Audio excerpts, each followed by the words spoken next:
जय श्री राम दोस्तों, साथियों, जो भी हमारे सनातनी भाई या बहन इस विदेशी नववर्ष को मनाते हैं, उन सभी को इस नववर्ष की हार्दिक मंगल कामना।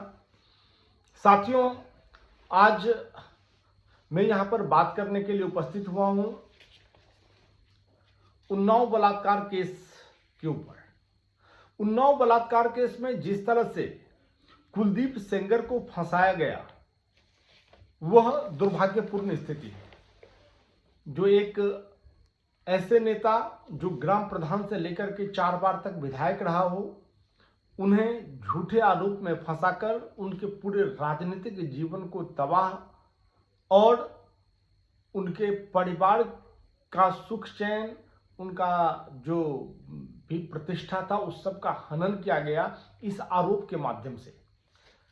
आज जब दिल्ली हाई कोर्ट ने यह फैसला लिया कि कुलदीप सेंगर के ऊपर जो उम्र कैद की सजा है, उस सजा को निरस्त करके कुलदीप सेंगर को जमानत दिया जाता है, तो फिर से वह गैंग जो वामपंथी जिहादी गैंग है, जो यह नहीं चाहते कि कोई भी हिंदू जो एक बार फंस जाए वह दोबारा निकल पाए।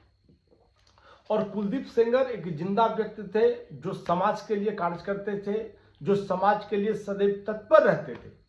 इसलिए उन्नाव लोकसभा में अलग अलग 3 विधानसभाओं से उन्हें टिकट दिया गया, लेकिन 4 बार 2 बार एक विधानसभा से लड़े और 2 विधानसभा से अलग अलग बार, लेकिन चारों बार वह चुनाव जीते।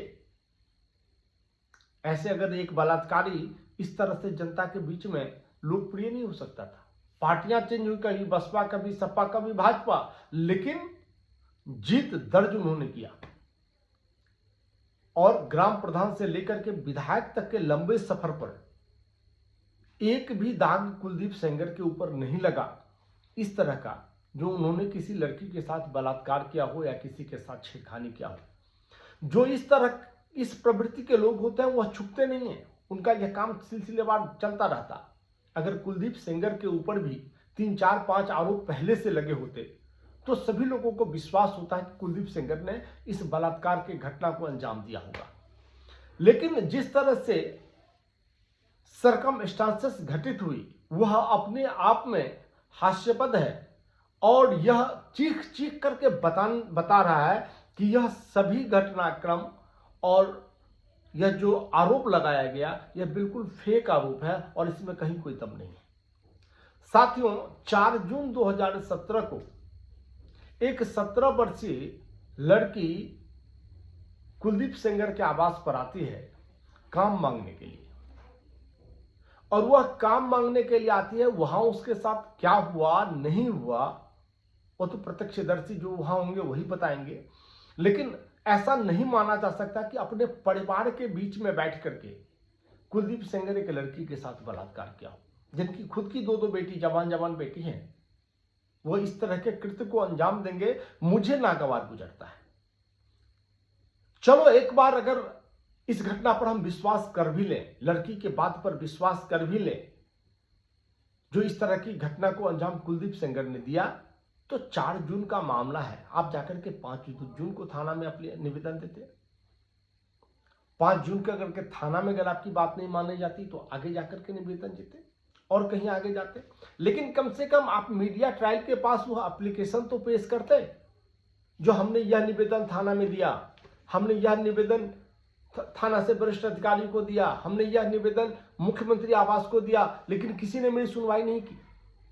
लेकिन ऐसा कुछ नहीं है, मीडिया ट्रायल में कुछ नहीं। एक आरोप के बाद 4 जून 2017 को उनके साथ बलात्कार हुआ, इस आरोप के बाद कुछ नहीं हुआ। 1 साल तक सभी मामले ठंडे बस्ते में डाल दिए गए।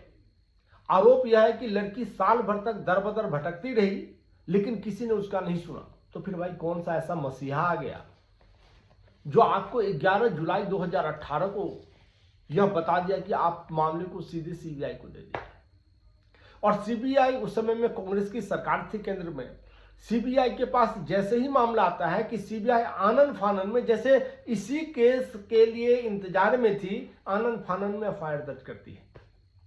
और एफआईआर दर्ज आरोप पत्र तय किया जाता है कि कुलदीप सेंगर बलात्कारी है और फिर मीडिया ट्रायल शुरू होता है।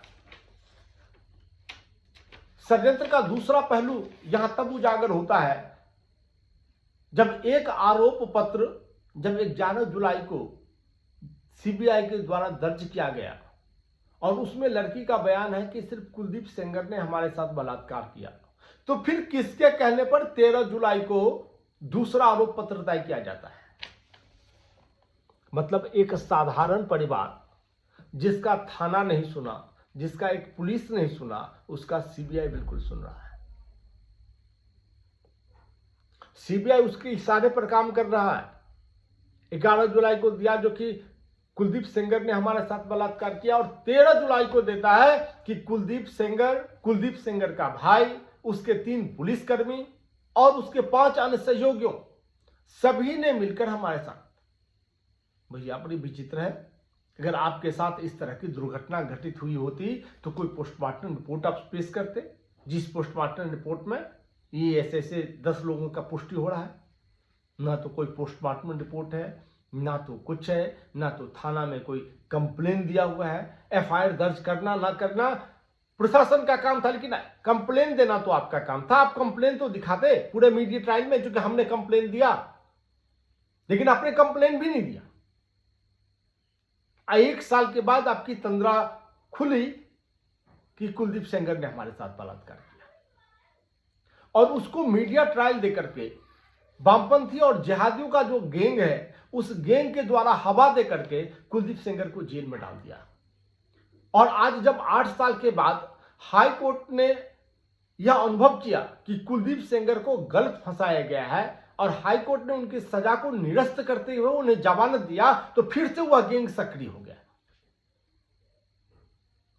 साथियों, मैं यह चीज इसलिए कह रहा हूं कि यह एक सुनियोजित तरीके से काम किया जाता है कि जो भी हिंदू समाज में हिंदुओं के बीच में काम करता है, हिंदुओं के हितों के लिए काम करता है, तो उसे टारगेट कर लिया जाता है। और टारगेट करने के बाद या तो उसे किसी बलात्कार केस में, या तो उसे किसी SC ST केस में फंसा करके 10 साल 15 साल जेल में डाल दिया जाता है, ताकि वह व्यक्ति तो जेल में सड़े और उस व्यक्ति को देख करके दूसरा कोई व्यक्ति यह हिम्मत न जुटाए कि हम समाज के बीच में जाकर के काम करें। और यही घटना यहां पर घटित हुई है। कुलदीप सेंगर ग्राम प्रधान से लेकर के 4 बार तक का विधायक इसलिए है क्योंकि जनता उनको चाहती है, और जनता के बीच में अगर यह इनका चरित्र इतना घृणित होता तो जनता के बीच में ज्यादा दिन तक नहीं टिकते। जनता के बीच में ये बदनाम रहते, लेकिन जनता के बीच में लोकप्रिय हैं, जनता इनको पसंद करते हैं। इसका मतलब है जो इनके अंदर चरित्र भी इनका अच्छा है और इनका कार्य भी अच्छा है और समाज के प्रति समर्पण भी इनका अच्छा है। आज मैं इसलिए सभी सनातनी भाइयों से यह निवेदन करता हूं कि आप सभी लोग एक सूत्र में कुलदीप सेंगर के पक्ष में खड़े हो।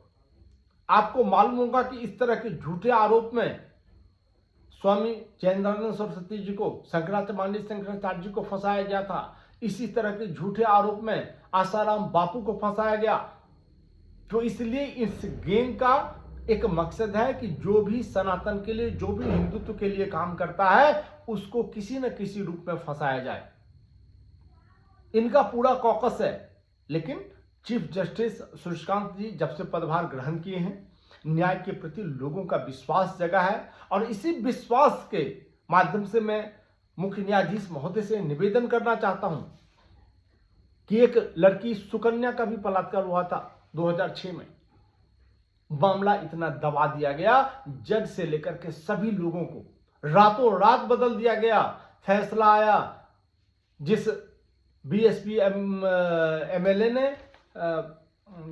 उसका नाम बीएसपी MLA किशोर समरी थे, ने जब यह मामला उठाया 2011 में, तो उनके ऊपर 50 लाख का मुकदमा ठोक दिया गया। उनका राजनीतिक कैरियर तहस नहस कर दिया गया। ऐसे लोग यहां पर बैठे हुए हैं जो बलात्कार करके और खुला घूम रहे हैं।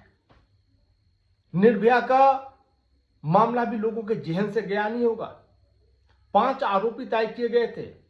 4 4 हिंदुओं में से एक ने तो खुद आत्महत्या कर लिया आत्मग्लानि के मारे, और 3 को फांसी की सजा दी गई।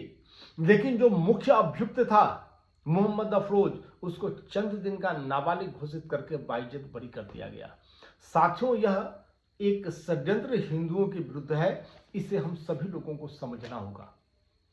जहां हिंदू हो तो वहां हिंदू दोषी हो जाता है, लेकिन कभी भी आपने मीडिया ट्रायल में यह नहीं सुना होगा जो सूटकेस में काट करके लड़की को रख दिया उसका क्या हुआ, चंदन दास के हत्यारों का क्या हुआ, कभी नहीं सुना होगा, क्योंकि वह मीडिया ट्रायल नहीं होता, उसको चुपके से पीछे के दरवाजे से निकाल दिया जाता है। साथियों, यह इस देश में भयानक स्थिति हिंदुओं के विरुद्ध एक षड्यंत्र के रूप में सामने आ रही है। इसलिए मैं आप लोगों से निवेदन करता हूं कि जो भी जीवित हिंदू अपने समाज में, अपने समाज के हित के लिए काम करते हैं, आज कुलदीप सेंगर का नंबर है, कल आपका होगा, परसों मेरा होगा, सभी लोग बारी बारी से फंसोगे। इसलिए जरूरी है कि कुलदीप सेंगर के पीछे ही हम लोग इतने मजबूती से खड़े हो जाए कि माननीय सुप्रीम कोर्ट को यह निर्णय लेना पड़े, अगर कुलदीप सेंगर दोषी है तो उन्हें फांसी मिलनी चाहिए, और अगर वह निर्दोष है तो उन लोगों को सजा मिलनी चाहिए जिन्होंने षड्यंत्र करके उनको फंसाने का काम किया है। साथियों, अगर हम इस तरह का मनोवृत्ति पालकर एक दूसरे के पक्ष में खड़े होंगे तभी जाकर के न्याय हमारे पक्ष में आएगा, नहीं तो हम अन्याय के दलदल में धंसते चले जाएंगे और कोई भी हमें बचाने वाला नहीं होगा, और ना तो हमारे पक्ष में आवाज उठाने वाला होगा और ना तो हमारे बीच में काम करने वाला मिलेगा। इसलिए साथियों, मैं एक बार पुनः आप लोगों से हाथ जोड़कर निवेदन करता हूं कि कुलदीप सेंगर निर्दोष है। कुलदीप सेंगर को बिल्कुल बरी किया जाना चाहिए, ससम्मान बरी किया जाना चाहिए, और जो बलात्कारी नाबालिग था उस नाबालिग को ला करके फांसी की सजा देनी चाहिए। सुकन्या को के बलात्कारी को ढूंढ करके उसे फांसी पर लटकाना चाहिए, ना कि निर्दोष को। जय हिंद, जय भारत।